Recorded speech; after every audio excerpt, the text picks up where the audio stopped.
हाय, hello, नमस्कार. मी वैष्णवी. स्वागत आहे तुम्हा सर्वांचं मराठी फूड्समध्ये. आज आपण बघणार आहोत ज्याच्यासमोर मिठाई पण फिकी पडेल असा गाजराचा हलवा. चला तर रेसिपीला लगेच सुरुवात करूया. थंडी चालू आहे. बाजारामध्ये गाजरही भरपूर आलेले आहेत. हलवा बनवण्यासाठी असे मध्यम साईजचे गाजर आणले. व्हिडिओमध्ये दाखवण्यासाठी थोडी थोडी साल काढून घेतली. साल नाही काढली तरी चालेल. आता छोट्या किसणीनेच अशा प्रकारे गाजर किसून घ्यायचं. छोट्या किसणीने किसल्याने गाजराचा किस बारीक पडतो आणि गाजर लवकर शिजायला मदत होते. जास्त गाजर मोठा असेल तर मधला भाग शिल्लक ठेवून बाजूने गाजर खिसून घ्यायचं. इथे बघा, मीडियम साईजचे 2 गाजर खिसून घेतले. साधारण 1 वाटीभर याचा खीस तयार होतो. आता हलवा बनवण्यासाठी लागणारं साहित्य बघूया. 1 वाटी गाजराचा किस घेतला. ड्रायफ्रूट्स आवडीप्रमाणे घ्यायचे. अर्धी वाटी साखर घेतली. अर्धी वाटी ताजी दुधावरची साय घेतली आणि 1 वाटीभर दुधामध्ये 2 खजूर भिजत घातले होते. आता हे खजूर दुधामध्ये चांगले विरघळून 4 ते 5 तास ठेवून स्मॅश करून घ्यायचे. थोडीशी वेलची पावडर घेतली. आता गॅसवर एक पॅन गरम करायला ठेवायचा. त्यामध्ये चमचाभर तूप घालायचं. तूप चांगलं गरम झालं. आता यामध्ये घालायचं किसून घेतलेलं गाजर. हाय टू मीडियम फ्लेमवरती तुपामध्ये गाजर चांगलं परतून घ्यायचं. थोडा वेळ तुपामध्ये गाजर परतून घेतल्यानंतर त्यामध्ये घालायचं चिमूटभर मीठ. कोणत्याही गोडाच्या पदार्थामध्ये चिमूटभर मीठ घालायचं म्हणजे त्याची चव अजून वाढते. मीठ घालून गाजर छान परतून घेतलं. आता याच्यावर झाकण ठेवून 5 मिनिटे गाजर चांगलं शिजवून घ्यायचं. 5 मिनिटे मंद आचेवर गाजर शिजवून घ्यायचं. 5 मिनिटांनी बघा गाजर किती मऊ झालं आहे. गाजराचा कलर चेंज झालेला आहे.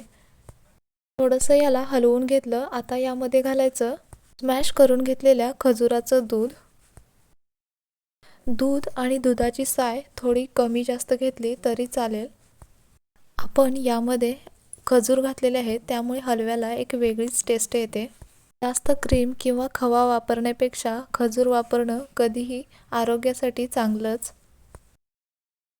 दूध घालून याला छान असं परतून घेतलं. आता झाकण ठेवून 5 मिनिटे मंद गॅसवर शिजवून घ्यायचं. 5 मिनिटांनी बघू शकताय काय मस्त हलवा इथे शिजलेला आहे. यातील दूधही पूर्ण आटलं गेलं आहे. गाजर एकदम सॉफ्ट झालं आहे. छान शिजलं गेलं आहे. आता याला थोडंसं स्मॅश करून घ्यायचं आणि यामध्ये घालायची साखर.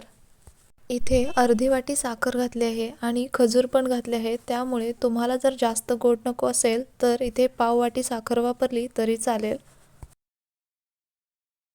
साखर हलव्यामध्ये चांगली मिक्स करून घ्यायची. साखर हलव्यामध्ये विरघळली की हलवा परत पातळ होतो. आता गॅसची फ्लेम हाय ठेवायची. लगेच यामध्ये घालायची फेटून घेतलेली दुधावरची साय. इथे अर्धी वाटी दुधावरची साय घेतली आहे. थोडी कमी जास्त असेल तरी चालेल. आता दुधाची साय यामध्ये चांगली मिक्स करून घ्यायची. गॅसची फ्लेम पूर्ण हाय ठेवून यामधील पाणी पूर्ण आटवून घ्यायचं. 4 ते 5 मिनिटांमध्ये यातील पाणी पूर्ण आटलं आहे. आता गॅसची फ्लेम लो ठेवायची आणि याला थोडंसं तूप सुटेपर्यंत परतून घ्यायचं. हलव्याला थोडं थोडं तूप सुटू लागलं आहे. आता यामध्ये घालायची वेलची पावडर. लगेच यामध्ये घालायचे तुमच्या आवडीचे कोणतेही ड्रायफ्रूट्स. इथे बघा काजू आणि पिस्त्याचे काप घातलेत. सुरुवातीला ड्रायफ्रूट्स तुपामध्ये फ्राय करून घेतले तर अजून छान होईल. इथे बघा हलवा बनून तयार झालेला आहे. हलव्याला टेक्स्चर किती छान आलेलं आहे. इथे बघू शकताय. कलरही काय मस्त दिसतोय बघा. आता याला असंच थंड होऊ द्यायचं. झाकण वगैरे अजिबात ठेवायचं नाही. झाकण ठेवल्याने वाफेचं पाणी परत याच्यामध्ये उतरेल म्हणून यावरती झाकण ठेवायचं नाही. असाच हलवा थंड करून घ्यायचा आणि हवाबंद डब्यात फ्रीजमध्ये ठेवून हवा तेव्हा खायला घेऊ शकता. रेसिपी आवडली असेल तर कमेंटमध्ये नक्की कळवा आणि जाता जाता चॅनेलला एक लाईक आणि सबस्क्राईब करायला विसरू नका. पुन्हा भेटूयात अशाच नवीन रेसिपीसोबत. तोपर्यंत धन्यवाद.